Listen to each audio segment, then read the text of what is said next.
মানুষ সবচেয়ে নিচে নেমে যায় কখন? আমি এই দেশে, এই গ্রামে, এই এলাকায় জন্মগ্রহণ করে মানুষের সাথে চলে যতটুক চলেছি, বুঝেছি, সাধারণত চলা বুঝার আমার কাছে সময় কম।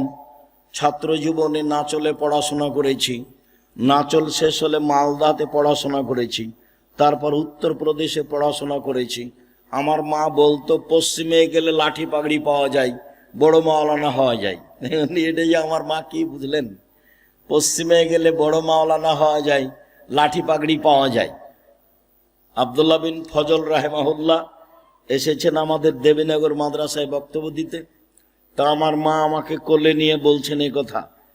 আমার মা পরবর্তীতে নকল করেন যেভাবে, তাতে আমার মায়ের ধ্যান ধারণা ছিল এই, ফকিরকে ভিক্ষা দিলে দোয়া করার জন্য বলতেন, যেটাই তার বুঝ আসুক। খুব শক্ত ছিলেন পড়ানোর ব্যাপারে, খুব শক্ত, যা অনেক দিন বলেছি। একদিন দিন 12টা 12:30 পর্যন্ত নদীতে হেলেছি, সাঁতার দিয়েছি, আজকে যাব না নাচল সেই জন্য। তো এখন 12টার দিকে এসেছি, তা মা বলছে খেয়ে নিয়ে বের হ, আজকে যাব না। যেতেই হবে, আজকে যাব না, যেতেই হবে। বলে তাহলে ভাত খাবো না। বলে খাস না, যা। তো আমি না খেয়ে উঠে গেলাম, ব্যাগটা হাতে নিয়ে এখন বের হচ্ছি। বলে টাকা নিয়ে যা। বলে টাকা নিব না। তো নিস না, যা। তো আমি তো না খেয়ে টাকা ছাড়াই বাড়ি থেকে বের হয়ে গেলাম। মা তো আমার নরম হলো না। ও তো ঠিক কথাই 5 বছরের জন্য পাঠিয়েছিল, 5 বছর আগে দেশে আসবি না। তো 5 বছর 3 বছর পার হয়ে আমি চলে এসেছি। এখন বাড়িতে ঢুকতেই আঁচল দিয়ে আমার মা মুখটা মুছে একটু বলে না যে কেমন আছিস, কেমন ছিলি, বলছে যে আরো যে 2 বছর বাকি আছে, আলিকে নাই। এইটা প্রথম কথা। আর দ্বিতীয় কথা, মাওলানা রেজাউল্লাহর জামাই সাইদুর রহমান কেন তো ডাকছিল তো শুনাই। এটা হলো আমার মায়ের দ্বিতীয় কথা, যে আমি যে কিভাবে আসলাম সে বিষয়ে আমার মা কিছু বললেন না, বললেন যে আরো 2 বছর বাকি আছে, আলিকে নাই। সম্মানিত দিনী ভাই বোন, আমি জন্মভূমি হিসেবে আচরণ চালচলন খুব ভালো বুঝি, অন্যান্য জেলার বুঝি, পৃথিবীর বিভিন্ন দেশেরও পাঠাই মোটামুটি অবগত। দেশ বিদেশের পৃথিবীর বিভিন্ন দেশে ঘুরে আমি কিছুটা আঁচ করি চালচলন, দেশেরও করি, জন্মভূমিরও করি চালচলন।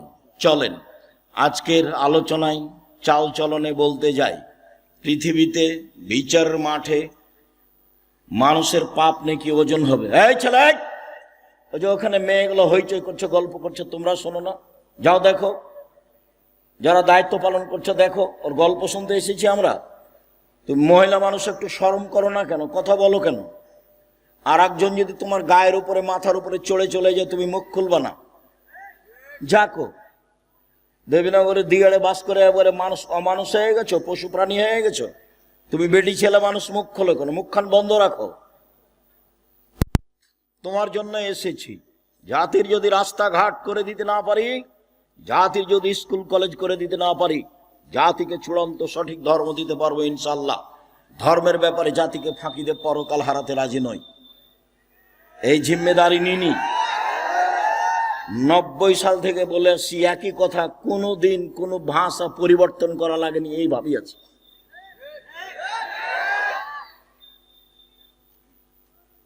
সম্মানিত দিনী ভাই বোন, আপনাকে আমি আমার চেয়ে অনেক বেশি সেবা করেন দেশের জনগণের। আপনি বড় বিদ্বান, বিদ্যা বুদ্ধি অনেক, এটা আমি মেনে নিই। ঠিক আছে, আপনি বড় বিদ্বান, মেনে নিই আমি। তবে আমি আপনাকে বলতে চাই, শরীয়তের ব্যাপারে আমি ভালো বুঝি কেন, আপনার সমান নয়, তবে আমি ভালো বুঝি কেন। আমি 97 সাল থেকে ফতোয়া লিখি, আর 16 সাল থেকে ফতোয়া বোর্ড পরিচালনা করি। আমার সাথে 12 জন বড় বড় দেশ বিদেশের বিদ্বান থাকেন। 12 জন খুব বড় বড় উচ্চ পর্যায়ের তারা শিক্ষক, যাদের বেতন 1 লক্ষ। জামিয়া সালাফে এখন 2026 সালে এসে প্রতি মাসে বেতন লাগে 45 লক্ষ।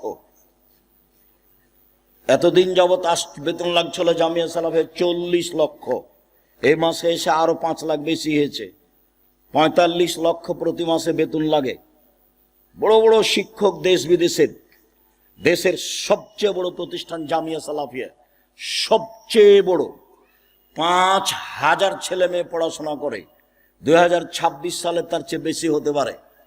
300 জনের বেশি শিক্ষক শিক্ষিকা আছেন। জামিয়া সালাফে রূপগঞ্জ, নারায়ণগঞ্জ, ঢাকা, ওই প্রতিষ্ঠানের জমির পরিমাণ হচ্ছে 100 বিঘা। 100 বিঘা। পূর্বাচল বাণিজ্য মেলার পাশে 100 বিঘা জমির উপরে প্রতিষ্ঠান। 100 বিঘা। যেখানে একটা মসজিদ তৈরি হচ্ছে 6 বিঘা জমির উপরে, যার একতলাতে 10,000 মানুষ সালাত আদায় করতে পারবে। যেটা আমাদের বাড়ির পাশে রাজশাহীতে, এটা 50 বিঘা জমির উপরে ছেলেদেরটা, আর মেয়েদের যেটা তৈরি হচ্ছে সেটা 70 বিঘা জমির উপরে, 33 শতকের বিঘায়। যেটা দিনাজপুরে সেটা প্রায় 20 বিঘা জমির উপরে। যেটা বরিশালে, সেই জমির উপরে প্রতিষ্ঠান হয়নি, ভাড়া চলে। চট্টগ্রামে শহরের বাহিরে আছে প্রায় 12-15 বিঘা। চট্টগ্রাম শহরে আছে 2টা। বাংলাদেশের প্রায় জেলায় জামিয়া সালাফি আছে। পঞ্চগড়ে আছে, দিনাজপুরে আছে, ময়মনসিংহে আছে, ঝিনাইদহে আছে, কুষ্টিয়াতে আছে, ফেনীতে আছে, রাজশাহীতে আছে, ঢাকাতে আছে, বরিশালে আছে, চট্টগ্রামে আছে। এইসব প্রায় জেলাতে জামিয়া সালাফি আছে। দেশের বিদেশের বড় বড় বিদ্বানদের সাথে যা চলি বুঝি, তাতে আমরা শরীয়তের ব্যাপারে একটা ভালো পর্যায়ে আছি বলে আমাদের ধারণা। তবে আপনার বিদ্যা বেশি, আপনাকে আমি মূল্যায়ন করতে চাই। তবে এই কথার অর্থ এই নয় যে জীবনে মানুষের সাথে শরীয়তের ব্যাপারে দুর্বলতা পোষণ করেছি। বলা কথা বলা প্রয়োজন মনে করি না।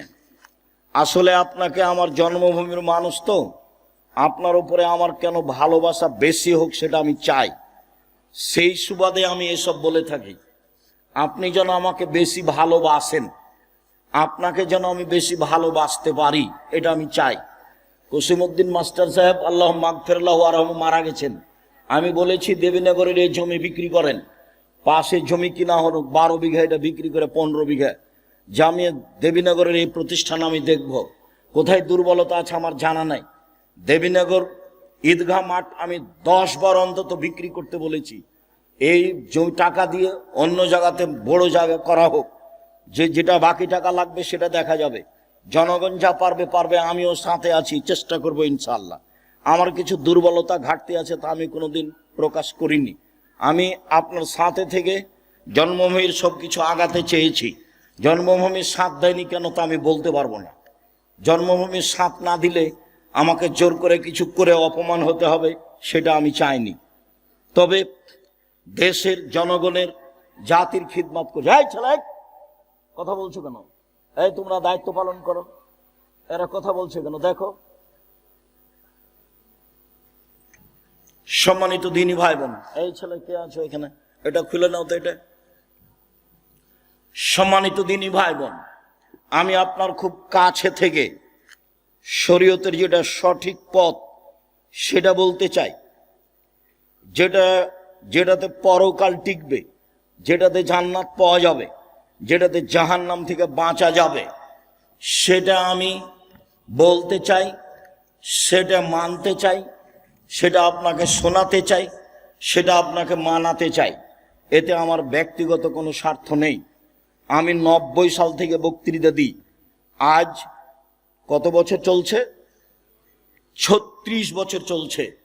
36 বছর আমি কোনোদিন মানুষের কাছে পথ খরচ পাথেও যাইনি। তাতে আমি বক্তব্য বলেছি, কেউ যদি কোনোদিন প্রমাণ করে দিতে পারে যে আব্দুর রাজ্জাক সাহেব পথ খরচ পাথেও চেয়েছিল, প্রমাণ হয়ে গেলে সেদিন থেকে আমি আব্দুর রাজ্জাক বিন ইউসুফ জাতির সামনে যাব না। মানুষের কাছে আমি কোনোদিন টাকা পয়সার কথা বলিনি। আমি ওই জিম্মেদারি পালন করি না। আলহামদুলিল্লাহ দেখি টাকা পয়সা সব পিছনে ঘুরে। আমি কোনোদিন কোনো কাজ পরিকল্পনা করে নিনি। আমি পিস টিভিতে বক্তব্য দিতে গেছি, আমার পরিকল্পনায় নয়। রূপগঞ্জ, নারায়ণগঞ্জ, ঢাকায় 100 বিঘার প্রতিষ্ঠানে প্রতিষ্ঠান 100 বিঘা জমির উপরে আমার পরিকল্পনাতে নয়। রাজশাহীতে ডাঙ্গিপাড়ায় আমার পরিকল্পনাতে নয়। মানুষ আমার উপরে জোর করে চাপিয়ে দিয়েছে। বুদ্ধি দিয়ে যদি রুজি হতো, আমি আব্দুর রাজ্জাক বিন ইউসুফ, আমার রুজি হতো না। আল্লাহ বুদ্ধি দিয়ে রুজি দেয় না, যাকে যেভাবে আল্লাহ ইচ্ছা করে তাকে সেভাবে রুজি দেয়। এটা আমার গ্রামবাসী বুঝে, আমার জন্মভূমির লোকেরা বুঝে, আমার ক্লাসমেটরা খুব ভালোই বুঝে। আব্দুল হাফিজ বলছে, আব্দুল হাফিজ ক্লাসমেট, আব্দুর রাজ্জাক, ওই যে তোদের গ্রামের রাস্তাটা নিয়ে ঝামেলা হচ্ছে, কি করা যায়? তো তুই এক কাজ কর, রাস্তা কর।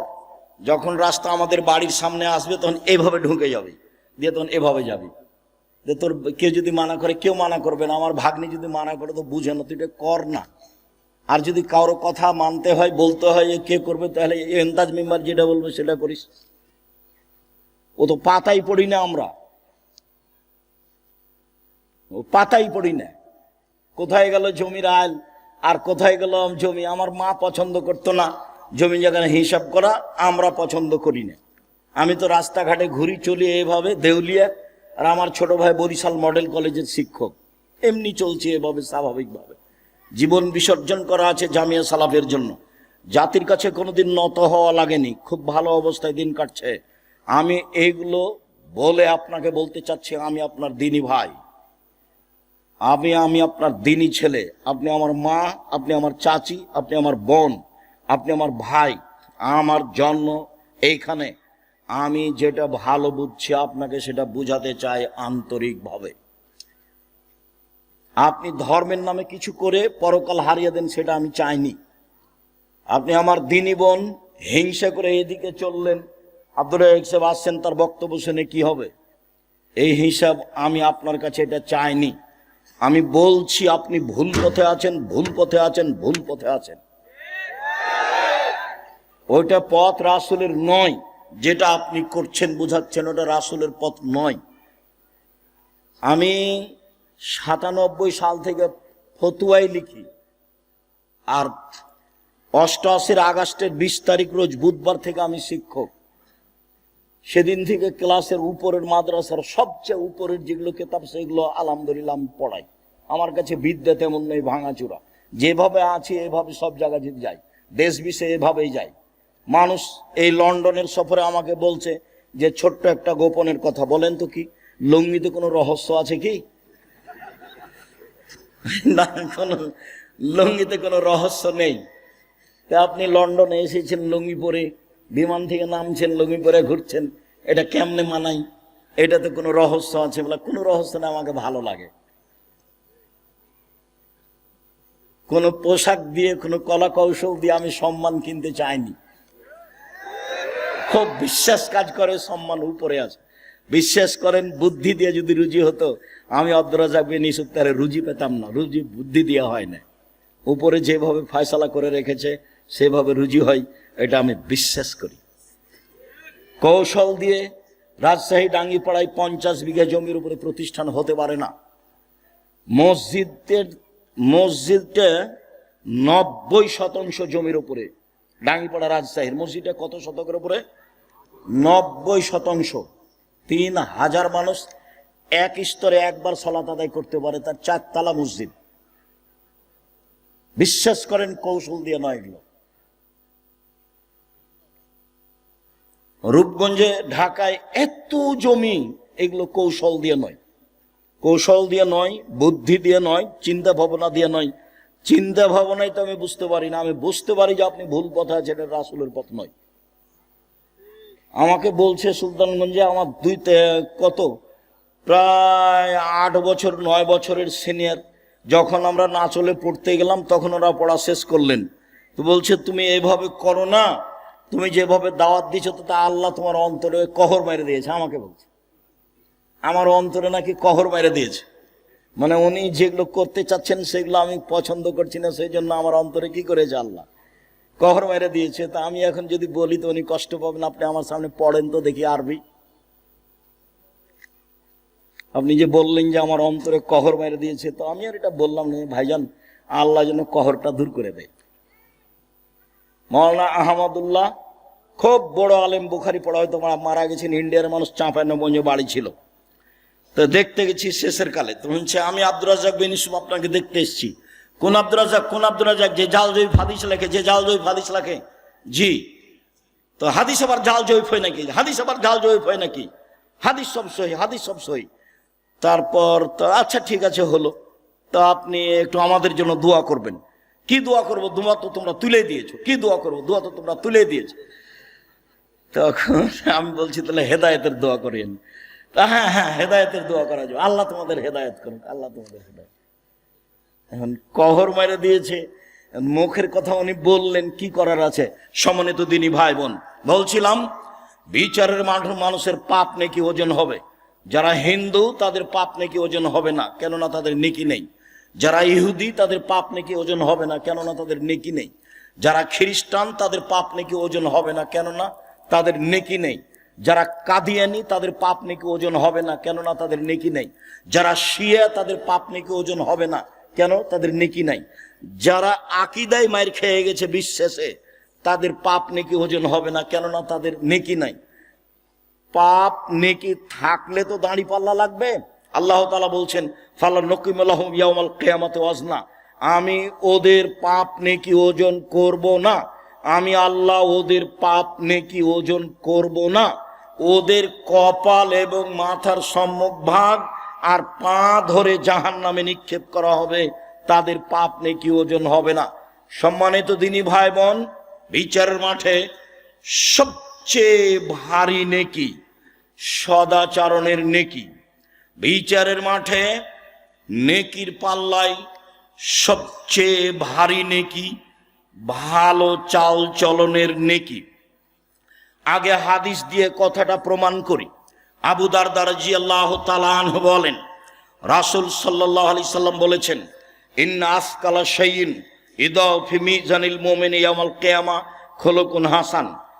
মুমিন পুরুষ নারীর নেকির পাল্লায় সবচেয়ে যেটা ভারী নেকি রাখা হবে, মুমিন পুরুষ নারীর নেকির পাল্লায় সবচেয়ে যেটা ভারী নেকি রাখা হবে, সেটা ভালো চাল চলনের নেকি, ভালো স্বভাবের নেকি, সদাচরণের নেকি। শুনুন, ইবাদতের জগতে সবচেয়ে ব্যতিক্রম ইবাদত হলো সলাত, নামাজ।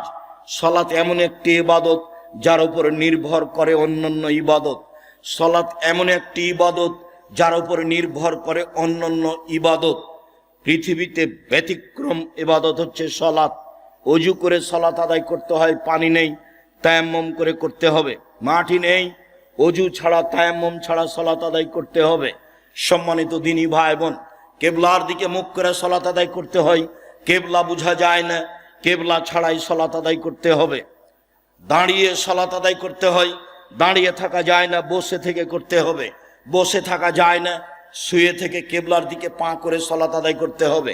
পরিষ্কার কাপড় পরে সলাত আদায় করতে হয়, পরিষ্কার নেই, যেই কাপড়ে পেশাব পায়খানা লেগে আছে সেই কাপড়েই সলাত আদায় করতে হবে।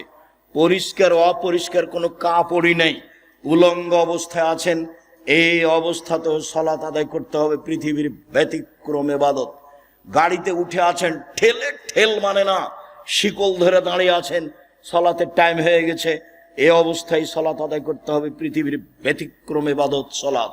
শুনুন, যত ইবাদতে ফরজ, প্রত্যেকটা ইবাদতের আপোষ আছে, কিন্তু সলাতের আপোষ নেই। আপোষ কি জিনিস আব্দুর রাজ্জাক সাহেব বুঝিয়ে বলবেন?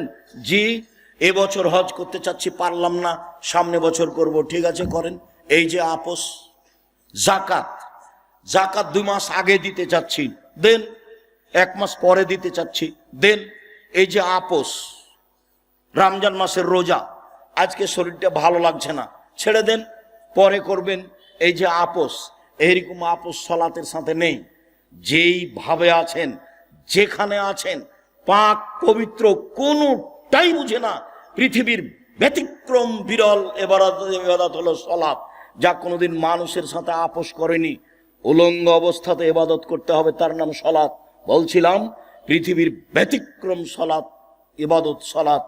এই সলাতের নেকি যত ভারী, ভালো চাল চলনের নেকি তার চেয়ে লক্ষ গুণ বেশি ভারী। এই কথা আমি বলিনি, যারা মাদ্রাসা লাইনে পড়ে তারা বুঝে। ইন্না আসকালা শাইইন ইসিম তাফজিল, মানে সবচেয়ে বেশি ভারী। দুনিয়াতে আর একটা নেকি আছে, তাতে বেশি পাল্লাতে নেকি বেশি হয়, তা হচ্ছে সুবহানাল্লাহি ওয়া বিহামদিহি সুবহানাল্লাহিল আযীম, যার সংখ্যা নেই, যে যা পারে এতে দাঁড়ি পাল্লায় নেকি ভারী হবে, এই কথা আল্লাহ রাসূল বলেছেন। তবে সবচেয়ে ভারী নেকি বলেননি। ইবাদতের জগতে সবচেয়ে দামি ইবাদত সিয়াম, ব্যতিক্রম ইবাদত সিয়াম। বৃহস্পতিবার সোমবার মানুষের সিয়াম থাকা উচিত। এই 2 দিনে মানুষের পাপ নাকি আল্লাহর কাছে পেশ করা হয়। ইবাদতের জগতে সবচেয়ে দামি ইবাদত হলো সিয়াম। রোজা সিয়ামের নেকি যত ভারী, সদাচরণের নেকি তার চেয়ে হাজারো গুণ বেশি ভারী। শুনুন, হজ করলে কবুল হলে লোকটা হয়ে যায় সেই দিনের মতো যেই দিন তার মা তাকে জন্ম দিয়েছে। হজ করলে কবুল হলে লোকটা হয়ে যায় সেই দিনের মতো যেদিন তার মা তাকে জন্ম দিয়েছে, নিষ্পাপ হয়ে যায়। এই হজের নেকি যত ভারী, সদাচরণের নেকি তার চেয়ে লক্ষ গুণ বেশি ভারী। কি দিয়ে বুঝায় আপনাকে সদাচরণ কাকে বলে? সদাচরণ ভালো কথা ভালো কর্ম, ভালো কথা ভালো কর্মের নাম হলো সদাচরণ। একটু বাস্তব দেখাই। আমি এই অটোতে এখানে উঠে বসে আছি, আপনি গাড়িতে উঠতেই লোকটা টান দিয়েছে, তখন আপনি আমার মুখের উপরে এসে পড়ে গেছেন। ও বুঝতে পারেনি আপনি আমার মুখের উপরে এসে পড়ে গেছেন। তখন আমি বলছি বসেন বসেন, কোনো সমস্যা নেই, বসেন বসেন। আর আরেকটা লোক অটোতে বসে আছে, আপনি গিয়ে অটোতে উঠেছেন, উঠতে বসতে না বসতে লোকটা টান দিয়েছে, তেমনি আপনি তার মুখের উপরে পড়ে গেছেন। তখন বসে থাকা লোকটা বলছে চোখ নাই কপালে, কপালে চোখ নাই, হিসাব করে বসতে পারেন না, হিসাব করে উঠতে পারেন না। আগেরটাও আচরণ, পরেরটা আচরণ, বলেন তো কোনটা ভালো আচরণ? তাহলে বুঝি সবাই ভালো আচরণ কাকে বলে। মানুষের বদনাম করে, ক্ষমতা দেখে গীবত করে ভালো আচরণ টিকে না। জোর করে জমি দখল করে, সারা জীবনটা আমি আইল মাপতে দেখেছি। ধান বপন করা হয়েছে মেপে, কাটার সময়তে মাপা, কত গন্ডগোল। আবার যখন আইল দিচ্ছে, ফাঁড়ি দিচ্ছে ধানের, তখন ওই ফাঁড়ি দেওয়ার সময়তে যে একবারে মাঝামাঝিতে যে থোপটা পড়েছে ওটা নিজের দিকে করে নিয়েছে। আচ্ছা, মাঝামাঝিতে যে থোপটা পড়েছিল নিজের দিকে করে নিয়েছেন, সেটা তো আপনার নয়, সেটা কি হবে? তখনই কি আপনার ভিতরে সদাচরণ আছে? জি না, সদাচরণ নেই। সদাচরণ কাকে বলে? সদাচরণ কি জিনিস? সম্মানিত দিনী ভাই বোন, যারা যেখানে আছেন কাজকর্ম বন্ধ করে, দোকানপাট বন্ধ করে, ক্রয় বিক্রয় বন্ধ করে গুরুত্বপূর্ণ আলোচনা শোনার জন্য আন্তরিকভাবে অনুরোধ জানাচ্ছি। যারা বাড়িতে বসে আছেন তারা অন্যায় অপরাধ করেছেন। আর যাদের ভিতরটা একটু দুর্বলতা, কেমন কেমন লাগে, হিংসা হিংসা ভাব, ওই হিংসা করে কোনো লাভ নাই, সরিষা সমপরিমাণ লাভ নাই। আমার জীবনে 2টা ত্যাগ। এই ছেলে শুনে রাখো, আমার জীবন 2টা ত্যাগ। জীবন বাজি রেখে চেষ্টা চালাচ্ছি। আমি মানুষের জীবনে কোনোদিন বদনাম করব না, যা হবে হবে। ও যদি আমাকে ধুয়ে ছেড়ে দেয়, আমি তার ব্যাপারে কোনো কথা বলবো না, এটা আমার ত্যাগ। দ্বিতীয় ত্যাগ হচ্ছে আমি প্রতিশোধ নিব না, আমি প্রতিশোধ নিতে চাই না। মোবাইল রিং হচ্ছে, আমি অন করেছি, অন করে গালি দেওয়া শুরু করছে। অনেক সময় মা থেকে শুরু করে, অনেক সময় বোন থেকে শুরু করে, অনেক সময় দেশের ভাষা দিয়ে শুরু করে। দিতে দিতে যখন থেমে যাই, তখন আমি আবার রিং দিয়ে বলি, ভাইজান কোনো গালি বাকি ছিল মনে হয়, মোবাইলে মনে হয় টাকা শেষ হয়ে গেছে, যদি আরো কিছু থাকে গালি দিয়ে নেন। অথচ গালি আমার মা দিয়ে শুরু করেছে, আমি তার উত্তর দেওয়া প্রয়োজন মনে করিনি। ধুয়ে ছেড়ে দিলাম, আপনার নামটা আমি মুখে নিব না, যা হবে হবে। জীবনে কোনোদিন প্রতিশোধ নিব না। সিলেট সোনাম ফেন্সিগঞ্জের ওসি আমাকে বলছে, আব্দুর রাজ্জাক সাহেব সিগনেচার করেন না, মামলা আমি চালাবো, আপনার গাড়ি ভেঙে দিবে, গাড়িতে আঘাত করবে, মানে আমি ওসি, আমি আপনার মামলা চালাবো। আমি বলছি, ওসি সাহেব, আমি মানুষের বিরুদ্ধে মামলা করি না, আমি মামলা করব না। আমি যদি মামলা করি তাহলে আমার মামলা ছোট হয়ে যাবে মানুষের। ও বিচার করতে পারে না? ওও তো বিচার করতে পারে, ও করুক। আমি তো তার ক্ষতি করিনি, সে গাড়িতে এসে আঘাত করবে কেন? আমার বাড়ি তার বাড়ির পাশে নয়। আমার জীবনে আমি কোনোদিন প্রতিশোধ নিই না কারো, আমার জীবনে আমি কোনোদিন কারো বারে মুখ খুলি না, খুলবো না, এটা আমার দৃঢ় প্রতিজ্ঞা। ও যদি আমাকে ধুয়ে ছেড়ে দেয়, তবে আপনাকে আমি বলছি, আপনি আমার দিনী ভাই, আপনি আমার দিনী বোন, আপনি ভুল পথে আছেন, এটা আমার চূড়ান্ত ভিতরে কাজ করে। আমি একদিন নয়, 2 দিন নয়, বহুদিন একই কথা বলেছি আপনাকে সত্য পথে নিয়ে আসার জন্য। আমার গ্রামের আবু ভাই মারা গেছেন, আমার মুখের উপরে বলছে, আজকে যে ও তাফসির করলো না, এই তাফসির তোরা জানিস না। বলে কি তাফসির করলো? আরে তোরা ওই তাফসিরই জানিস না। বলেন কি করলে একটু বলবেন তো, কি তাফসির করলো? ওই তাফসিরই তো জানিস না, তোকে কি বলবো? বলেন কিছু। তখন বলছে যে শোন, মুফাসসির সাহেব বলছেন যে আদম আলাইহিস সালাম হাত বাড়ালেন, সুন্দরী নারীর গায়ে হাত দিবেন। ফেরেশতা বলছেন থামেন। আদম আলাইহিস সালাম বলছেন কেন? ফেরেশতা বলছেন মোহর দিতে হবে। আদম আলাইহিস সালাম বলছেন মোহর আবার কি?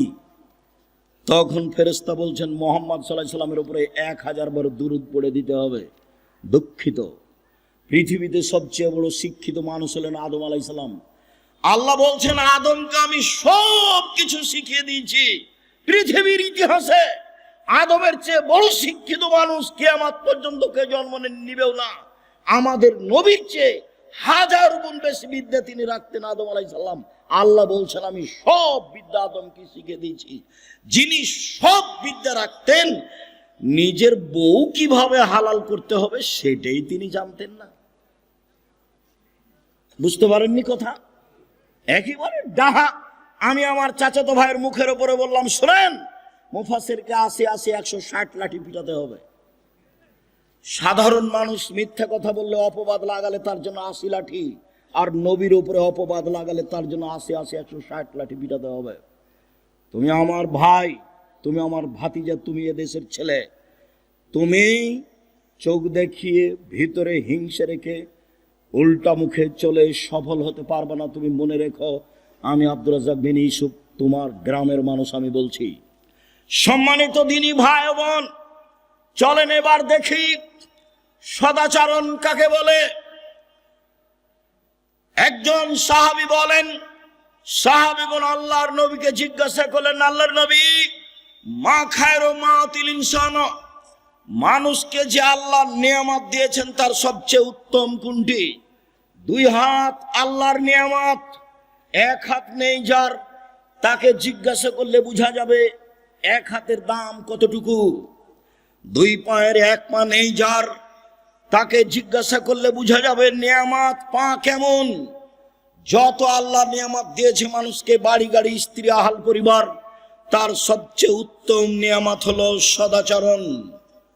তার সবচেয়ে উত্তম নিয়ামত হলো সদাচরণ। ভালো চাল চলন আছে যার, সবকিছু আছে তার।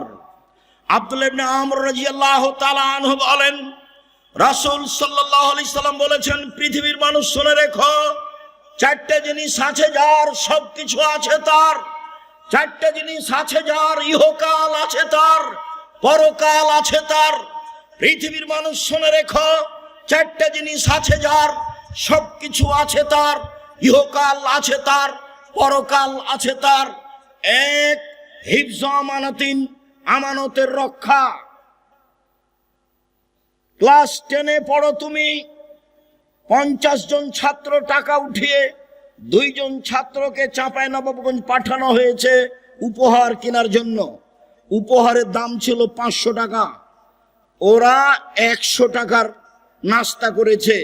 নাস্তা করে ওই 100 টাকা এই 500-এর মধ্যে লাগিয়ে দিয়ে ওই জিনিসগুলির দাম 600 টাকা করেছে। বলেন তো তার কাছে কি আমানত রক্ষা পেয়েছে? আমানত নেই যার, কোনো কিছু নেই তার। 2, হুসন খালিকাতিন, ভালো চাল চলন যার, ইহকাল তার। ভালো আচরণ যার, পরকাল তার। ভালো চাল চলন যার, সবকিছু তার। 3, সিদক হাদিসিন, সত্য কথা যার, সবকিছু তার। 4, ইফাতুন ফি তুমাতিন, বৈধ রুজি যার, সবকিছু তার, ইহকাল তার, পরকাল তার। সম্মানিত দিনী ভাই বোন, বলছিলাম সদাচরণ।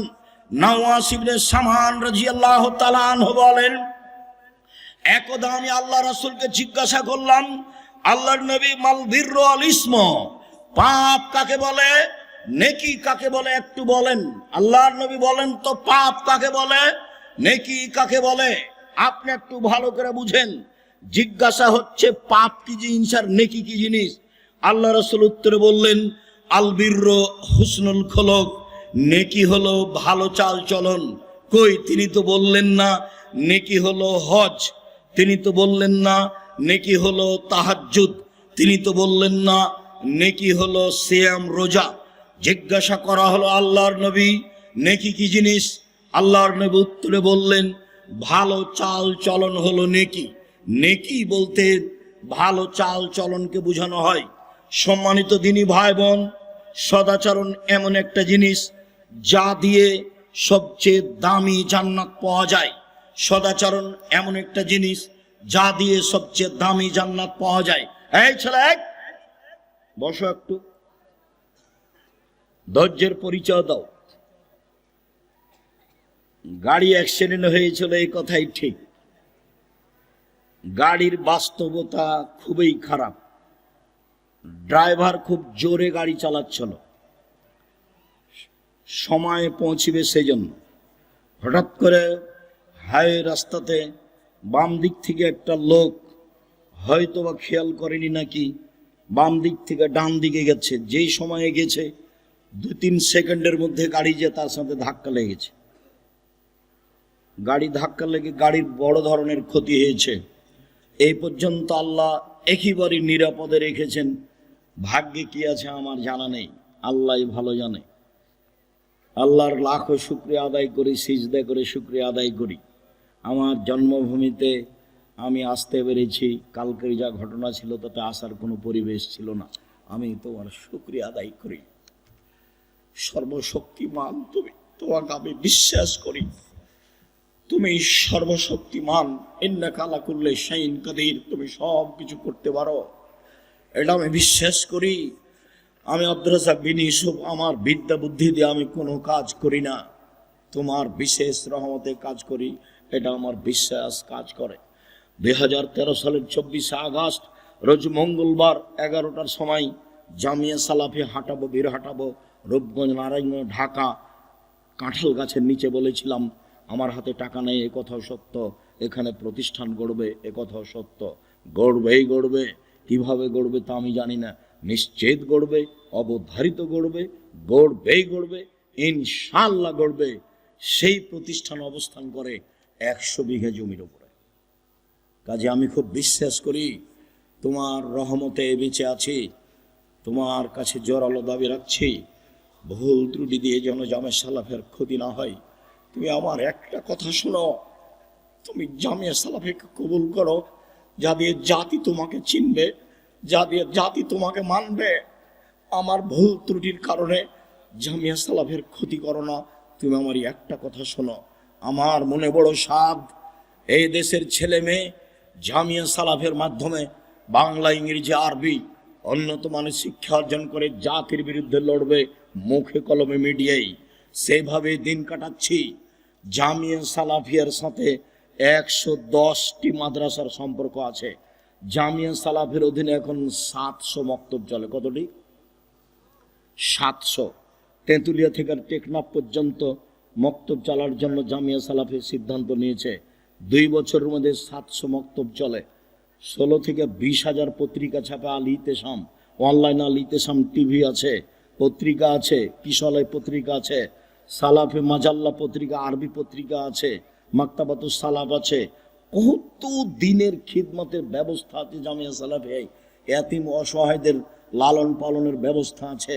এই জন্য আল্লাহকে বলছি আমার ভুল ত্রুটির জন্য জামিয়া সালাফিয়ার জন্য ক্ষতি না হয়। আর আমি জেনে শুনে সজ্ঞানে কোনো ভুল ত্রুটি করতে রাজি নই। যদি করে ফেলি তুমি আমাকে মাফ করো। আমি একজন সাধারণ মানুষ, তোমার দরবারে ক্ষমা ভিক্ষে চাই। তুমি বড় ক্ষমাশীল, তুমি বড় দয়াশীল। আমি বড় অপরাধী, আমি বড় গুনাহগার, তোমার দরবারে ক্ষমা ভিক্ষে চাই, তোমার দরবারে তাকওয়া সম্মান ভিক্ষে চাই, তুমি কবুল করো। তুমি কবুল করলে কেউ ঠেকাতে পারে না। আল্লাহুম্মা লা মানিয়া লিমা আতাইতা ওয়ালা মুতিয়া লিমা মানাতা। তুমি যা দিবে তা কেউ ঠেকাতে পারে না, তুমি যা দিবে না কেউ তা দিতে পারে না। এইভাবেই তোমাকে বিশ্বাস করি। তোমার নবী মুহাম্মদ সাল্লাল্লাহু আলাইহি সাল্লাম যেভাবে বলেছেন। সম্মানিত দিনী ভাই বোন, সদাচরণে সবচেয়ে দামি জান্নাত পাওয়া যায়। আবু মুসা আশআরী রাদিয়াল্লাহু তাআলা আনহু বলেন, একদা আল্লাহর নবী বললেন, ইন্না ফিল জান্নাতি লা গোরাব, জান্নাতে কতগুলি ঘর রয়েছে, এত উন্নত মানের ঘর যার বাহির থেকে ভিতর দেখা যায়, ভিতর থেকে বাহির দেখা যায়, খালি টপ টপ টপ টপ করছে, ঝকঝক ঝকঝক করছে, খুব উন্নত মানের পদার্থ দিয়ে তৈরি। সাহাবীগণ বলছেন, আল্লাহর নবী, লেমান হাজেহি, এত দামি ঘর কে পাবে? আল্লাহ রাসূল বললেন, লেমান আলানাল কালামা, যার চালচরণ ভালো, যার স্বভাব ভালো, সেই এই জান্নাত পাবে। হাদিস বুখারী মুসলিম। কি দিয়ে আপনাকে আমি বুঝাই সম্মানিত দিনী ভাই বোন, সদাচরণ যার, সবচেয়ে দামি জান্নাত তার।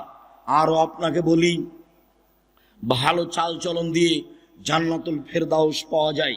দুনিয়াতে এমন কোনো আমল নেই যে আমল দিয়ে সরাসরি জান্নাতুল ফেরদাউস পাওয়া যাবে। 8টি জান্নাতের 8টি দরজার সবচেয়ে দামি জান্নাত, সবচেয়ে দামি দরজা হচ্ছে জান্নাতুল ফেরদাউসের। রাসূল সাল্লাল্লাহু আলাইহি ওয়াসাল্লাম একদা বলছেন, পৃথিবীর মানুষ শুনে রেখো, আনা যাইবুন বিবাইতিন লিমান তারাকাল মিরাহা ওয়াইন কানা মুহিক্কান। কেউ যদি তর্ক ছেড়ে দেয় সত্য হলেও, এই টিস্যুটা দিয়ে তো, কেউ যদি তর্ক ছেড়ে দেয় সত্য হলেও, হ্যাঁ আব্দুর রাজ্জাক সাহেব এটা বলেছেন, আরে না এটা বলেছেন, আরে না এটা বলেছেন, তখন যদি আপনি বলতে পারেন, আসসালামু আলাইকুম, আমি গেলাম, আমি আপনার সাথে তর্ক করতে রাজি নই। মুহাম্মদ সাল্লাল্লাহু আলাইহি সাল্লাম বলেন, যে ব্যক্তি সত্য হলেও তর্ক ছেড়ে দিবে, আমি মুহাম্মদ সাল্লাল্লাহু আলাইহি সাল্লাম তাকে একটা জান্নাতে ঘর নিয়ে দিব। তিনি বলেন, পৃথিবীর মানুষ শুনে রেখো, অবে বাইতিন রাবাজিল জান্নাহ লেমান তারাকাল কিযবা ওয়াইন কানা মাজেহা। মজাক করে হলেও যদি কেউ মিথ্যা না বলে, মজাক করে হলেও যদি কেউ মিথ্যা না বলে, আমি মুহাম্মদ সাল্লাল্লাহু আলাইহি সাল্লাম তাকে জান্নাতে একটা ঘর নিয়ে দিব। তিনি বললেন, পৃথিবীর মানুষ শুনে রেখো, ওয়া আলাল জান্নাহ লিমান হাসানা খুলুকাহু, যে তার চাল চলনকে ভালো করলো, যার স্বভাব ভালো, যার সদাচরণ রয়েছে, আমি মুহাম্মদ সাল্লাল্লাহু আলাইহি সাল্লাম তাকে জান্নাতুল ফেরদাউস নিয়ে দিব। সম্মানিত দিনী ভাই বোন, জান্নাতুল ফেরদাউস পাওয়া যাবে এমন কোনো আমল দুনিয়াতে নেই। তা সালাত হোক, তা হজ হোক, তা যাকাত হোক, তা তাহাজ্জুদ হোক, তা তাসবিহ তাহলিল জিকির আজকার হোক, এমন কোনো ইবাদত নেই যার বিনিময়ে সরাসরি জান্নাতুল ফেরদাউস পাওয়া যেতে পারে। একটাই ইবাদত, তা হচ্ছে সদাচরণ। সদাচরণ দিয়ে আপনি জান্নাতুল ফেরদাউস পাবেন। আবু হুরায়রা রাদিয়াল্লাহু তাআলা আনহু বলেন, রাসূল সাল্লাল্লাহু আলাইহি সাল্লাম বলেছেন, পৃথিবীর মানুষ শুনে রেখো, জান্নাতুল ফেরদাউস সদাচরণ দিয়ে বড় বড় 2টি নেকি একসাথে হয়। পৃথিবীর মানুষ শুনে রেখো, সদাচরণ দিয়ে বড় বড় 2টি নেকি একসাথে হয়। এক, নিয়মিত তাহাজ্জুদ পড়লে যত নেকি হয়, সদাচরণ দিয়ে তত নেকি হয়। 2, নিয়মিত নফল সিয়াম রোজা থেকে যত নেকি হয়, সদাচরণ দিয়ে তত নেকি হয়। প্রত্যেক দিন নিয়মিত রাতে তাহাজ্জুদ পড়েন, এই তাহাজ্জুদ দিয়ে যত নেকি, ভালো চাল চলনে তত নেকি।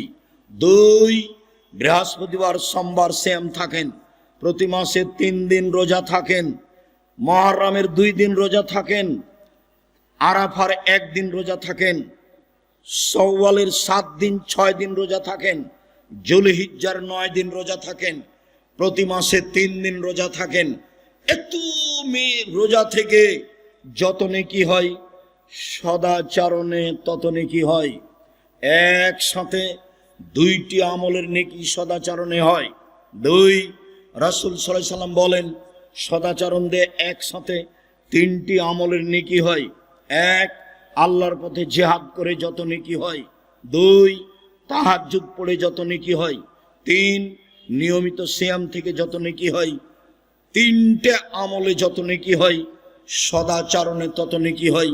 কি দিয়ে বুঝায় আপনাকে আমি সদাচরণ কাকে বলে? রাসূল সাল্লাল্লাহু আলাইহি সাল্লাম বলেন, আল্লাহ তাআলা সদাচরণকে বলেন সামনে রেখে, এই সদাচরণ, আল্লাহ বলছেন, এই সদাচরণ শোনো, আমি আল্লাহ বলছি, মান ওয়াসালাকে ওয়াসালতুহু, তোমাকে যে নিবে আমি আল্লাহ তাকে নিব, তোমাকে যে ছেড়ে দিবে আমি আল্লাহ তাকে ছেড়ে দিব। যার সদাচরণ নেই তার আল্লাহ নেই, যার ভালো চালচলন নেই তার আল্লাহ নেই। আয়েশা রাদিয়াল্লাহু তাআলা আনহা বলেন, রাসূল সাল্লাল্লাহু আলাইহি ওয়াসাল্লাম বলেছেন, সদাচরণ আল্লাহর আরশ ধরে এইভাবে ঝুলন্ত আছে। সদাচরণ আল্লাহর আরশ ধরে এইভাবে ঝুলন্ত অবস্থায় বলে। সদাচরণ নিজে বলছেন, সদাচরণ কথা বলতে পারে। আমি সদাচরণ বলছি, মান ওয়াসালানি ওয়াসালাহুল্লাহ, আমাকে যে নিবে আল্লাহ তাকে নিবেন। ওমান কাতানি কাতাহুল্লাহ, আমি সদাচরণ, আমাকে যে ছেড়ে দিবে আল্লাহ তাকে ছেড়ে দিবেন। সম্মানিত দিনী ভাই বোন, রাসূল সাল্লাল্লাহু আলাইহি সাল্লাম বলেন, আল মুমিন কাল বুনিয়ান ইয়াসুদ্দু বাযুহু বাযান, সারা পৃথিবীর মুমিন পুরুষ নারী প্রাসাদের মতো। এ দেখেন আল্লাহ রাসূল দেখাচ্ছেন, এই যে আঙ্গুলগুলি আঙ্গুলের ভিতরে ঢুকলো, এইভাবে নির্বাচনে এক ভাই আওয়ামী লীগ আর এক ভাই বিএনপি বা অন্য দলের যদি বুঝতে পারে যে বিপদে পড়েছে, তাহলে বলে ঠিক হয়েছে, ঠিক হয়েছে, উচিত হয়েছে, স্বভাব যেমন তেমন ঠিকই হয়েছে। সেদিন ঝগড়ায়, আমাদের গ্রামের অনেক দিন আগের ঘটনা, দুই ভাই ঝগড়া লেগেছে। ঝগড়া লেগে এক ভাই বলছে, শোন রে, আমি তো বোরিং চলে যাব, আমার ভাগটা এমন একজনের কাছে দিয়ে যাব যে তোকে গুতাতে পারে। সদাচরণ কবে বিদায় নিয়েছে? আমাদের গ্রাম ঘরের মহিলারা যখন ঝগড়া লেগে যায়, তখন একবারে বস্তির ভাষায়, সবচেয়ে নিম্ন ভাষায় ঝগড়া করে। ঝগড়া যখন শেষ হয়ে যায়, তখন মহিলাটা বলে, দেখ, জানটা একবারে মনের স্বাদ মিটিয়ে বলেছি, মনের স্বাদ মিটিয়ে বলেছি। তখন তার কাছে সদাচরণ আছে? ওই তাহাজ্জুদ দিয়ে লাভ হবে না, ওই হজ দিয়ে লাভ হবে না। ঢং ঢং করে গ্রামে ঘুরে বেড়িয়ে মানুষের সাথে ঝগড়াঝাঁটি করে সদাচরণ নিজে থেকে বিদায় করে দিয়ে জান্নাত পাওয়া সহজ নয়। সম্মানিত দিনী ভাই বোন, রাসূল সাল্লাল্লাহু আলাইহি সাল্লাম বলেন, আল মুমিনুনা কারাজুলুন ওয়াহিদ, সারা পৃথিবীর মানুষ একজন, সারা পৃথিবীর মানুষ একজন। ইনিস্তাকা রাসহু ইস্তাকা কুল্লুহু, মাথায় ব্যথা হলে সম্পূর্ণ শরীরে ব্যথা বুঝতে পারে, চোখে ব্যথা হলে সম্পূর্ণ শরীরে ব্যথা বুঝতে পারে। আমি বিপদে পড়েছি, আপনিও বিপদে পড়বেন, আমার পাশে এসে বলবেন, কি হয়েছে, ডাক্তার লাগবে, অ্যাম্বুলেন্স লাগবে, অটো নিয়ে আসবো, এরই নাম হলো সদাচরণ।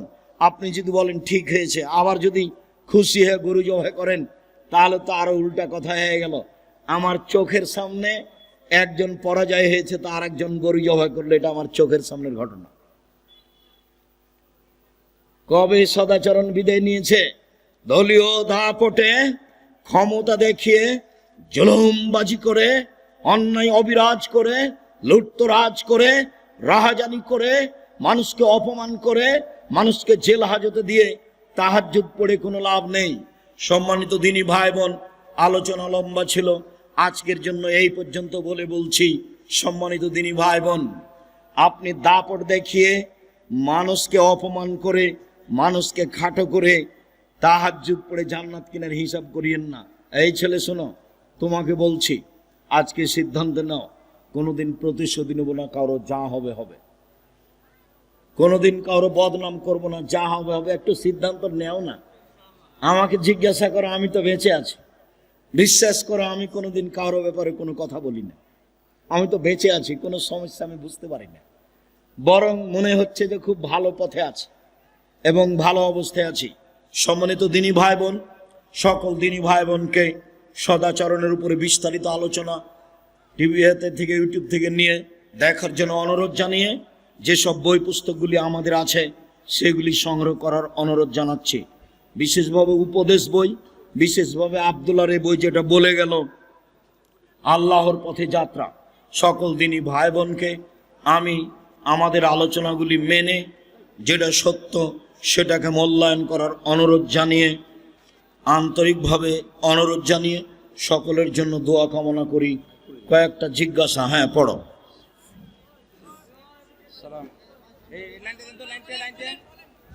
হ্যালো, কয়েকটা জিজ্ঞাসা।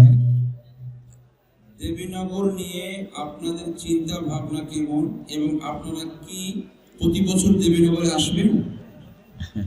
দেবীনগর জন্মভূমি, দেবীনগরকে ভালোবাসি। কে উল্টা চলে এ বিবেচনা আমি আব্দুর রাজ্জাক বিন ইউসুফ করতে রাজি নই। কে বিরুদ্ধে আছে, কে হিংসা করে, এই পাতা আমি ছিঁড়ে দিয়েছি, এটা পাতা আমি পড়ি না। আপনারা যোগাযোগ রাখলে সময়ের গতিতে আমি আসবো ইনশাআল্লাহ। নাতিকে ভাই বলা যাবে কি? নাতিকে, নাতনিকে বুবু, দাদি, ভাই বলাতে কোনো সমস্যা নেই। কেউ যদি বলে থাকে সমস্যা, তাহলে ভুল হয়েছে। আমি নাতিকে ভাই বলি, এর অর্থ ওটা আমার নিজ ভাই নয়, ওটা আমার নাতি। জমিজা আমাকে যদি জিজ্ঞাসা করে আপনারা সহজ আপনার ভাই কয়টা, তা আমি কি আমার নাতির নাম বলবো? তার মানে আমি ওকে নিজ ভাই বলে স্বীকৃতি দিনি, এটা স্নেহ, চলবে, কোনো সমস্যা নেই। বেতুর সালাত তাহাজ্জুদের সময় পড়বে নাকি এশার সময়? বেতের সালাত তাহাজ্জুদের সময় পড়বে না এশার সময়। যারা রাতে তাহাজ্জুদ পড়তে ইচ্ছুক তারা বেতের তাহাজ্জুদের পরে পড়বে, এটাই চেষ্টা করবে। আর যদি মনটা এলোমেলো থাকে, উঠবো কি উঠবো না, ঠিক নাই, উঠবো কি উঠবো না, তাহলে এশার সালাতের পরে বেতের পড়ে নেবে। 1 রেখাত 3 রেখাত পড়তে পারে, 1 রেখাত 3 রেখাত পড়তে পারে। জি।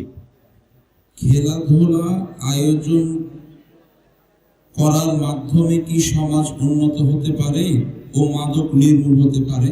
কুল্লুল্লাহু বিনিয়ালহু বিহি বাতিল ফাহুয়া বাতিল, প্রত্যেক খেলাই বাতিল।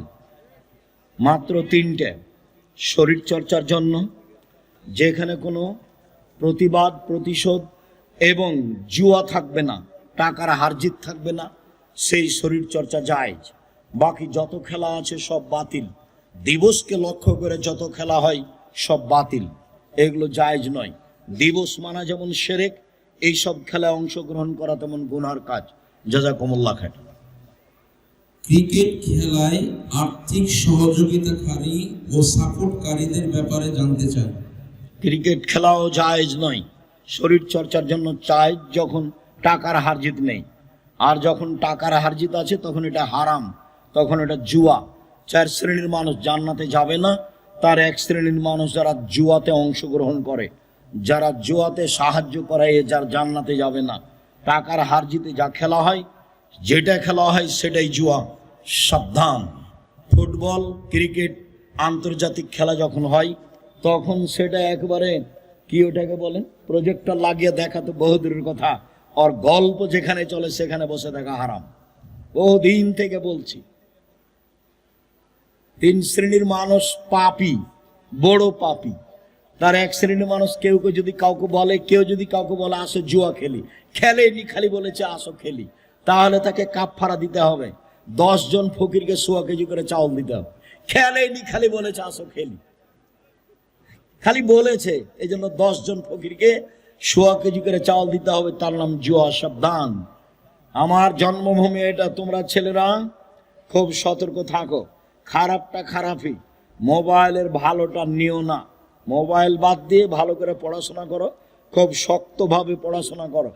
আমি তো রাত 2টায় ঘুমাবো, 9টার সময় বাবুর্চি দরজা বন্ধ করে শুয়ে গেল, তখন আমি ভাবছি আরে সুবহানাল্লাহ, 9টায় ঘুমিয়ে যাওয়া যে কত সুবিধা, কত যে স্বাদ। এখনো রাত 2টায়, রাত 2টা না বাজলে আমি ঘুমাবো না, এটা খুব ত্যাগ ছিল ছাত্র জীবনে। রাত 2টা বাজবে তখন ঘুমাবো। চেষ্টা চালাতে কম করিনি, আমাদের মেধা দুর্বল তো, সেই জন্য ছেঁচড়া মেচড়া করে আছে। চলো। আমি একজন স্কুল পড়ুয়া শিক্ষার্থী। আমার জাতীয় সঙ্গীত না গাইলে আমাদের বাধ্যতা করে। আমি জানি জাতীয় সঙ্গীত গাওয়া শিরক, এখন আমার করণীয় কি? জাতীয় সঙ্গীত শিরক। ঠাকুর বাঙালিদের শত্রু, ঠাকুর মুসলমানের শত্রু, ঠাকুর জাতির শত্রু, ঠাকুর ঢাকা বিশ্ববিদ্যালয়ের শত্রু। ঠাকুর ভারত, বাংলাদেশ, পাকিস্তানের মুসলমান যখন ইংরেজদের হাতে নির্যাতিত, তখন ঠাকুর লন্ডনে মুচ পাকায়। সেই ঠাকুরের গান সেরেকি গান আমার ছেলে মেয়ে বলবে, এটা অসম্ভব হতে পারে না। আমার দেহের সংস্থাকালীন আমি ঠাকুরের গান মানব না, মানিনি, ছেলে মেয়েকে বলতে দিনি, দিব না, দেখি কতদিন ঠিক থাকতে পারি। এটা হতে পারে না। ঠাকুর বলে, ও কালিমা তোমার আকাশ, ও কালিমা তোমার বাতাস। আমি বলেছি ঠাকুরের বাবার আকাশ, আজ থেকে না 30 বছর আগে বলেছি। তাই সিলেট কোর্টে আমার নামে আমার বিরুদ্ধে মামলা হলো মানহানির, 5,000 কোটি টাকা মানহানির মামলা, 5,000 কোটি টাকা।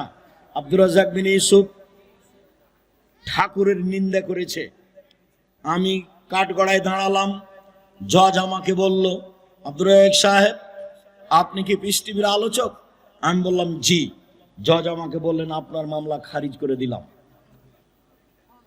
আমি সিলেট সুনামগঞ্জ কোর্টে দাঁড়ালাম, জজ আমাকে দেখে বলছে, আব্দুর রাজ্জাক সাহেব আপনি এই মামলার জন্য এসেছেন তা আমার মনে হয় না। আপনি ঠাকুরের বিরুদ্ধে কথা বলেছেন, সেই জন্য সিলেট সুনামগঞ্জ কোর্টে আপনার 1,000 কোটি টাকা মানহানির মামলা দিয়েছে। আপনার সাথে মামলা নিয়ে কোনো কথা নেই।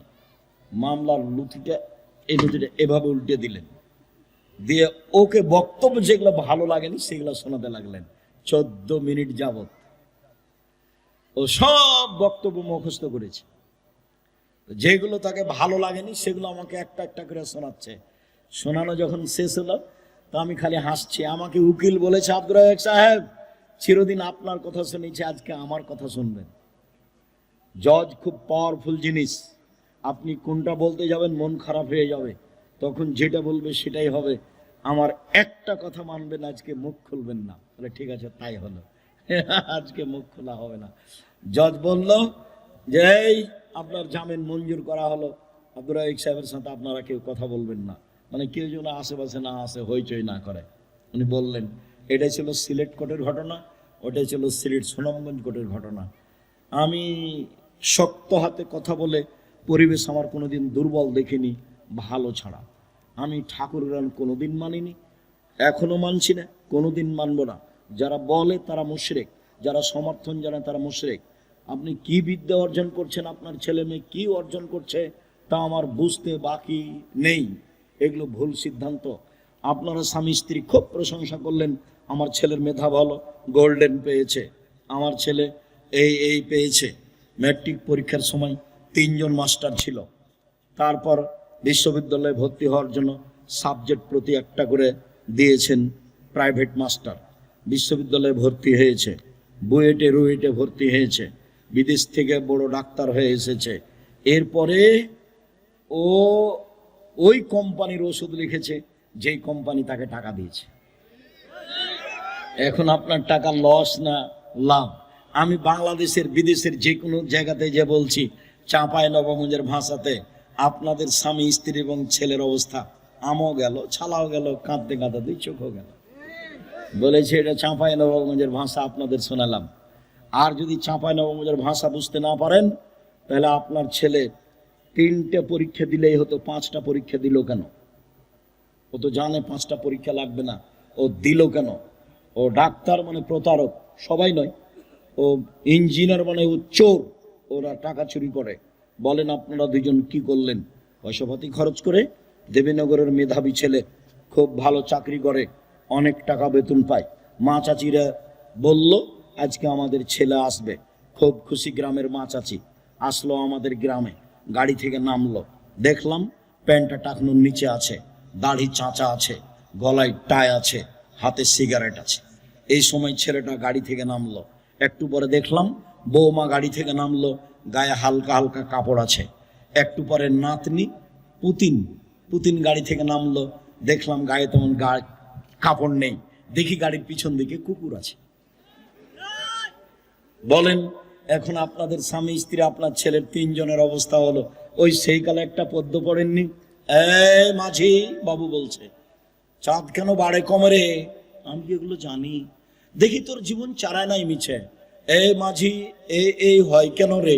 আমি কি ওগুলো জানি? দেখি তোর জীবন আটা নাই মিছে। এই মাঝি এগুলো কি বলতে পারিস? আমি কি ওইসব জানি? দেখি তোর জীবন 12 আনায় মিছে। একটু পরে বাতাস উঠেছে, নৌকা হিলে উঠেছে, মাঝি বলছে বাবু সাঁতার জানো বাবু? তখন মাঝি বলছে, বাবু বলছে না রে মাঝি না, আমি তো সাঁতার জানি না। এখন মাঝি বলছে এখন দেখি তোর জীবন 16 আনায় মিছে। আপনাদের স্বামী স্ত্রী এবং বেটা 3 জনের জীবন 16 আনায় মিছে। বলে গেলাম, ভেবে দেখবেন। আমি আপনার বাড়ির মানুষ, দূরে করে চিন্তা করবেন না, কাছে করে চিন্তা করেন, ভালো হবে।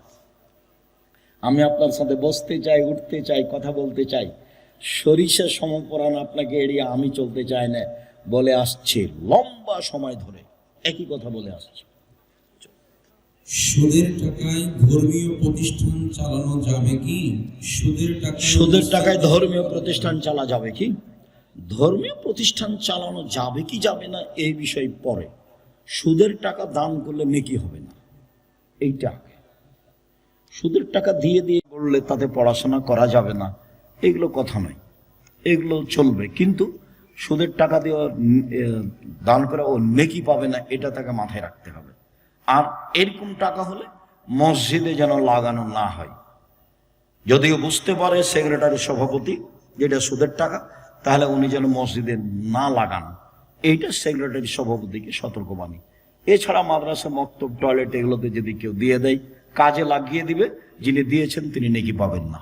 চলো, হোমিও ওষুধে অ্যালকোহল আছে, হোমিও ওষুধ খেলে ওজু ভেঙে যাবে কি? হোমিও ওষুধে অ্যালকোহল আছে, এটা ধ্রুব সত্য, আমরা বলে আসছি। কিন্তু আমরা একাধিক বিবরণ পেশ করে বলেছি, যখন ওই হোমিওর ওই তরল পদার্থটা দিয়ে অন্য কিছু মিশিয়ে দেওয়া হয় তাতে, তখন এটার নিজস্ব ক্ষমতা রাখে না, যার কারণে হোমিও চিকিৎসা নেওয়া যায়। উত্তম হলো অ্যালোপ্যাথিক চিকিৎসা, তবে এটা নাজায়েজ নয়।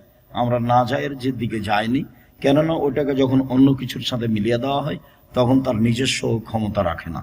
চলো, মৃত ব্যক্তির জানাজার নামাজের পর লাশ নিয়ে যাওয়ার আগে মাটি দেওয়ার জন্য সিরিয়াল নেওয়া যাবে কি? মাটি দেওয়ার জন্য সিরিয়াল আবার কি? যারা বয়স্ক মানুষ তাদেরকে আগে দিতে পারে, ছেলেরা এটা করতে পারে, কিন্তু নীতিগতভাবে সিরিয়াল হতে হবে, এটা নাজায়েজ, হারাম। আর লাশকে সামনে রেখে বক্তব্য হারাম, একেবারে নাজায়েজ। চেয়ারম্যান, মেম্বার, এমপি, মন্ত্রীর বক্তব্যের কোনো প্রশ্নই আসে না। ঈদের মাঠে এভাবে ডাকা নাজায়েজ, হারাম। জানাজাকে সামনে রেখে এগুলো বলা হারাম। মাটি দেওয়ার পরে সবাই মিলে হাত তুলে দোয়া করা বিদাত। ওর বাড়িতে গিয়ে সূরা ইয়াসিন পড়া বিদাত। ওকে যখন লাশটাকে নিয়ে চলে গেল তখন আমাদের মহিলারা সবাই মিলে হাত তুলে দোয়া করছে, এগুলো সব বিদাত। একবারে মুহাম্মদ সাল্লাল্লাহু আলাইহি ওয়াসাল্লামকে অপমান করা। এই ছেলে, যে বাড়িতে মানুষ মরেছে সেই বাড়িতে কোনো মহিলা বৈঠক এবং তাদের কোনো হাত তুলে দেওয়া এত বড় বিদাত। দেবীনগরের মাটিতে হবে। আমি আব্দুর রাজ্জাক বিন ইউসুফ আমার দেহে শ্বাস থাকাকালীন এটাকে হারাম বলে যাচ্ছি। আমার চোখের সামনে অসম্ভব, তুমি সাথ দাও, রাসূল সাল্লাল্লাহু আলাইহি ওয়াসাল্লামের সুন্নাত পালন করা হবে, আল্লাহ দয়া করবে ইনশাআল্লাহ। চল, কবরে মাটি দেওয়ার সময় দাঁড়িয়ে দিতে হবে নাকি বসে দেওয়া যায়? কবরে মাটি দেওয়ার সময় দাঁড়ানোর কথা আছে, দাঁড়ানো অবস্থায় মাটি দিয়ে দেবেন বিসমিল্লাহ বলে। মিনহা খালাকনাকুম ওয়া নুইদুকুম ওয়া মিনহা নুখরিজুকুম তারাতান উখরা বলা বিদআত। একজন অসুস্থ বৃদ্ধ হওয়ার কারণে রমজানের সিয়াম আদায় করতে পারেনি, পরবর্তীতে কাজা আদায় করতে পারছে না এবং ফিদিয়াও দিতে সক্ষম না, সে ব্যক্তি এখন করণীয় কি? ফিদিয়া তারা পাড়া প্রতিবেশীর লোক দিয়ে দেখে সহযোগিতা করুক, তার ভাই ভাতিজা দিয়ে দেখে, ফিদিয়া দিতেই হবে। না দিতে পারে কেউ, যদি না দেয় তাহলে মাপ। কিন্তু জরুরি বিধান বুখারী মুসলিমের হাদিস, তার ফিদিয়া দিতে হবে। তার ছেলে দেখ, তার মেয়ে দেখ, তার ভাইয়েরা দেখ, তার ভাতিজারা দেখ, গ্রামবাসী দেখ, দিয়ে দেয় যেন। চলো, কোন বেনামাজি মসজিদে দান করলে তার জন্য কি বরকতের দোয়া করা যাবে? দান যেই করুক, বেনামাজি করুক, হিন্দু করুক, তার জন্য বরকতের দোয়া করা যাবে। হিন্দুর জন্য বরকতের দোয়া করে কি হবে? ও তো দাড়ি পাল্লা নেই, ওর দুনিয়াতে সুবিধা হবে, আরো টাকা বেশি বেশি হবে, তখন মাদ্রাসায় দান করবে, দুনিয়াবি সুবিধা হবে। হাদিস বুখারী মুসলিম, তার দুনিয়াবি সুবিধা হবে। পরকাল সুবিধার জন্য বলতে হবে, আমি সাক্ষ্য দিচ্ছি আল্লাহ ছাড়া কোনো মাবুদ নেই, আমি সাক্ষ্য দিচ্ছি মুহাম্মদ আল্লাহর রাসূল, আশহাদু আল্লা ইলাহা ইল্লাল্লাহ ওয়া আশহাদু আন্না মুহাম্মাদ রাসূলুল্লাহ। এই কথা বলার পূর্ব পর্যন্ত নেকির কোনো হিসাব নেই। চলো, আসসালামু আলাইকুম উস্তাদ, আমার প্রশ্ন, সহবাসের শুরুতে দোয়া পড়তে ভুলে গেলে পরবর্তী করণীয় কি? আবার বলো। সহবাসের শুরুতে দোয়া পড়তে সহবাসের শুরুতে স্ত্রী বলেন দোয়া পড়তে ভুলে গেছে, তো ভুলে গেছে, ভুলের কোনো সংশোধন নাই, বিসমিল্লাহ আল্লাহ বলা লাগবে না, মনে হবে যখন তখন পড়ে নিতে পারবে, সমস্যা নেই। আর যদি ভুলে গেছে গেছে তো গেছেই, আর কোনো কথা নেই, মনে রাখার চেষ্টা করবে, মধ্যে মনে পড়লে বলে নিতে পারে বিসমিল্লাহ আল্লাহুম্মা জান্নিবনা শায়তান ও জান্নিবি শায়তান মা রাযাকতানা। আল্লাহ, তোমার কাছে আমরা স্বামী স্ত্রী অপবিত্র জিন্নি থেকে বাঁচতে চাচ্ছি, ও যেন আমাদের কোনো ক্ষতি করতে না পারে, আর আমাদের মিলনে কোনো সন্তান হলে শয়তান যেন তার কোনো ক্ষতি করতে না পারে, এটা তোমার কাছে চাচ্ছি। চলো। শাইখ, আমার বাবা 1 বছর হলো মারা গেছে, তো আমি তার ছেলে হিসাবে আমি বা আমার পরিবার যদি কোনো খারাপ কাজ করি বা গুনাহের কাজ করি, তাহলে কি তার কবরে আযাব হবে? কি প্রথম কথাটা কি, ওর আব্বা কিভাবে মারা গেছে? ও, আমার আব্বা মারা গেছে, তো আমি যদি এখন কোনো গুনাহের কাজ করি তাহলে আমার বাপের সেটা পাপ হবে কি? না, আল্লাহ বলেছেন একজন আরেকজনের বোঝা বহন করবে না। তুমি যেসব পাপ করছো সেই পাপের জিম্মেদার তোমার পিতা নয়, তবে তোমার পাপ একটা চলমান আছে, তোমার আব্বা জানতো, তোমার আব্বা সেটা তোমাকে নিষেধ করেনি, তখন তোমার এই চলমান পাপ যতদিন হবে ততদিন তোমার বাপেরও পাপ হবে। তোমার বাপকে নিষেধ করতে হতো এটা জরুরি ভাবে। তুমি তোমার বাপের জন্য মুখে দোয়া করো, ক্ষমা পাবেন তিনি, অর্থে দান করো, কবরের শাস্তি বন্ধ হয়ে যাবে। আল্লাহ নবী বলেছেন চেষ্টা করো যা পারবা, গরিব মানুষ 10 টাকা করো, ধনী ছেলে ভালো পয়সা ইনকাম করো, 10,000 করো। মাথায় রাখিও, বাপকে জাহান্নাম থেকে বাঁচানোর জন্য, মাকে জাহান্নাম থেকে বাঁচানোর জন্য পথ হলো মুখে দোয়া আর অর্থের দান। পর্দা রক্ষা করার জন্য বৌমা বাড়ির বাইরে যেতে চায় না, তাই শাশুড়ি রাগ করে, তাহলে বৌমা কি করবে? শাশুড়িও যেন না যায়, শাশুড়িকেও যাওয়া লাগবে না। আমাদের দেশ যেভাবে চলছে এটা ঠিক নয়। বলছে যে ওটা নাকি ওর ভাই, ওটা তো গ্রাম্য ভাই, ওটা চাচাতো ভাই, পর্দা তাহলে কার সাথে করবে? কারোর সাথে তো পর্দা লাগে না। আব্দুল্লাহর আম্মা যখন দেবীনগরে প্রথমে আসলো, রংপুরের মেয়ে, তো পুরুষ মানুষ বাড়িতে ঢুকলে তাড়াহুড়া করে ঘরে ঢুকে যেত। তো আমার চাচারা বলতো এটা কথা হলো, এটা কথা হলো, শ্বশুরকে দেখে শরম করতে হবে, শ্বশুরের সামনে আসা হবে না, সবাই নিন্দা করলো, কিছুদিন করার পরে ছুটে গেছে, এটা আর নেই। বউকে শাশুড়ি যাই বলুক না কেন, ও বেপর্দা হয়ে বাড়িতে কোনো কাজ করতে পাবে না, পর্দা বজায় রেখে করার চেষ্টা করবে, শ্বশুর শাশুড়িকে মূল্যায়ন করবে, ও বাপ মার স্থানে। চলো। মৃত ব্যক্তিকে চুমু খাওয়া যাবে কি? হ্যাঁ, মৃত ব্যক্তিকে চুমা দেওয়া যাবে, জি, বুখারী মুসলিমের হাদিস। আবু বকর সিদ্দিক রাদিয়াল্লাহু আনহু আর আল্লাহ রাসূলকে চুমা দিলেন। মৃত ব্যক্তিকে চুমা দেওয়া যাবে, ওর মাকে, ওর ছেলেরা, ওর স্বামী চুমা দিতে পারবে, কোনো সমস্যা নেই। ওর নিজ ভাইয়েরা কপালে, গালে যেভাবে চুমা দিতে পারবে, সমস্যা নেই। জি, বুখারী মুসলিমের হাদিস। চলো। মুমূর্ষু ব্যক্তিকে হাত নাড়িয়ে সাদকা দেওয়া হয়, এতে হাদিসের মতামত জানতে চাই। কি মুমূর্ষু ব্যক্তিকে হাতে নাড়িয়ে সাদকা দেওয়া হয়? ও না, এটা মনে হয় এর শিরক হবে। ওই একটা খাসি নিয়ে এসছে, যান মরে, যান যায় মরে না, তখন বলে যে ওটা গায়ে হাত দিয়ে একটু হাতটা নাড়িয়ে নেই, দিয়ে বলে যে আল্লাহ আমার মায়ের দমটা যেন এখনই চলে যায়, বা মহিলা পুরুষ কিছু বলে, এগুলো শিরক, এগুলো কুসংস্কার, এটা করা হবে না। চলো। বাড়ির সামনে মসজিদ, আমরা কি বাড়িতে মসজিদের জামাতের সাথে নামাজ পড়তে পারবো? বাড়ির সামনে মসজিদেই যেতে হবে, জামাতেই যেতে হবে, জরুরি। তবে যদি জামাত সূর্য ডুবার সময় হয় তাহলে বাড়িতে করে নিও। যদি জামাতটা একবারে সূর্য উঠবে, ফজরের জামাত আমার মাঝাবে ভাইরা যেমন করছে, এরকম যদি হয় তাহলে বাড়িতে পড়ে নিন, তাছাড়া জামাতেই যেতে হবে, যেতেই হবে। বাড়ির মধ্যে সর্বক্ষণ বিড়াল থাকে এবং রাতে বিছানার লেপের ভিতর শুয়ে থাকে, ওই বাড়িতে নামাজ হবে? তো বাড়িতে নামাজ হবে, বিড়ালের কারণে নামাজ হবে না এরকম কোনো হাদিস নাই। বিড়াল মানুষের পাশেই থাকে, রুচি হলে থাক, রুচি না হলে বাইরে বের করে দেন। আটকে রেখে, বেঁধে রেখে মারিয়েন না, অন্য জায়গাতে রেখে চলে আসিয়েন। বিড়াল মারা নিষেধ, বিড়াল অন্য জায়গাতে রেখে চলে আসবেন। ওকে বিছানে নিয়ে থাকা, এখানে সেখানে পা দেয়, এটা সেটা মুখ দেয়, ছোট সাপ মেরে খায়, এগুলো থেকে বিরত থাকাই ভালো। আমাদের বিড়াল ওই বিড়াল মনে হয় এক নয় নাকি, আমরা তো দেখি বিড়ালে যে সাপ করছে, ধরে সাপকে মারছে, তো ওর মুখে জীবাণু থাকতে পারে। শেষ করো। হ্যাঁ, আমি ইসলামিক সকল হুকুম আহকাম মেনে চলি, কিন্তু দাড়ি বড় করতে পারছি না, এজন্য কি জাহান্নামে যেতে হবে? জাহান্নামে যেতে হবে এই সিদ্ধান্ত এত তাড়াতাড়ি কেন? তুমি পারছো না কেন? এইটা তোমার মনটা চাচ্ছে, বিবাহ করনি নাকি? বউ ভালোবাসবে না? দাড়ি বড় করো, আল্লাহ খুশি হবে, পথ সহজ হয়ে যাবে। দাড়ি বড় করো, আল্লাহ খুশি হবেন, পথ সহজ হবে।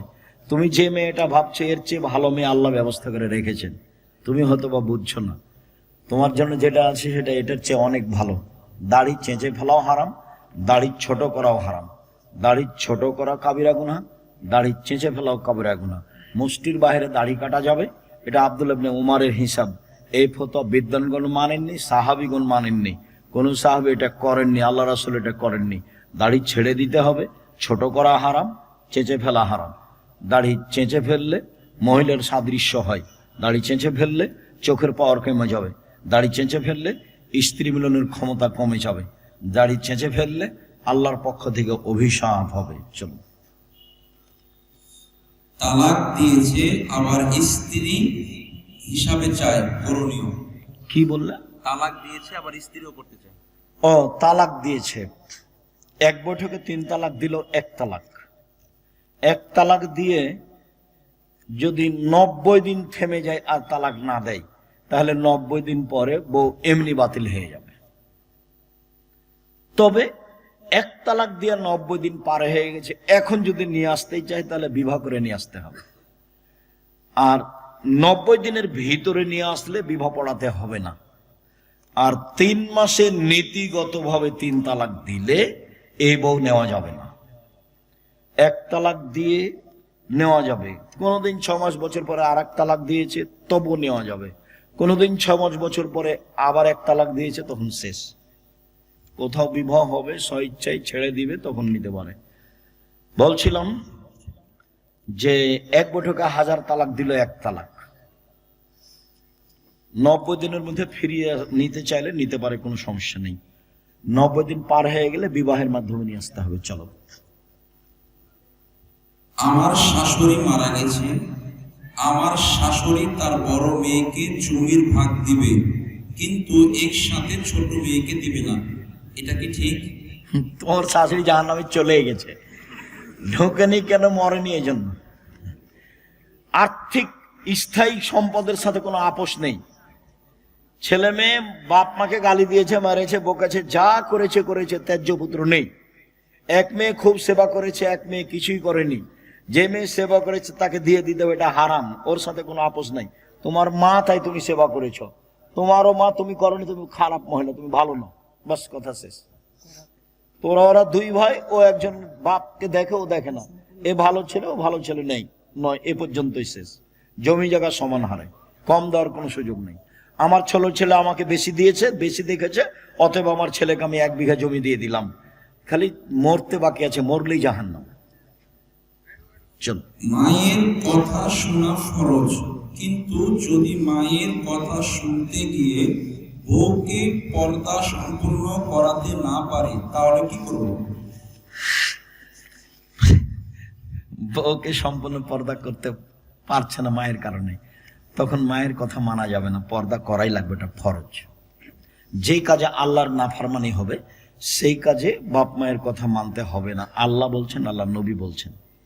অতএব এই সময় যদি মায়ের কারণে পর্দা হয় না এমনটা বোঝা যায়, তাহলে উপেক্ষা করেই তাকে পর্দার কথা বলতে হবে।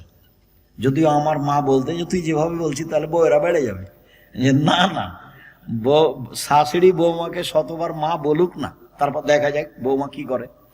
খালি বলবে এভাবে, খালেদা আম্মু এটা করো, বিছানাটা পরিষ্কার করো তো আম্মু, ঘরটা ঝাড়ু দাও তো আম্মু, সারাদিনে 50 বার মা বলুক, দেখা যাক কি হয়।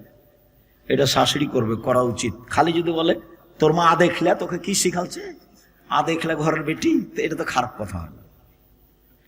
এইগুলো বলা হবে না শাশুড়ির জন্য। আমাদের দেশের এগুলো পরিবেশ ভালো নয়।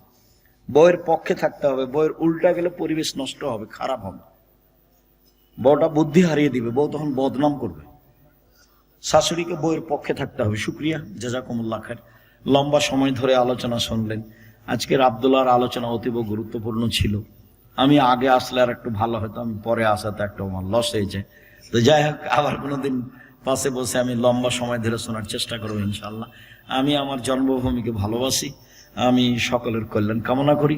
আল্লাহ আমাদের যারা মারা গেছে তুমি তাদের কবরের শাস্তি মাফ করো। কসিমউদ্দিন মাস্টার সহ আরো যেসব লোকজন মারা গেছে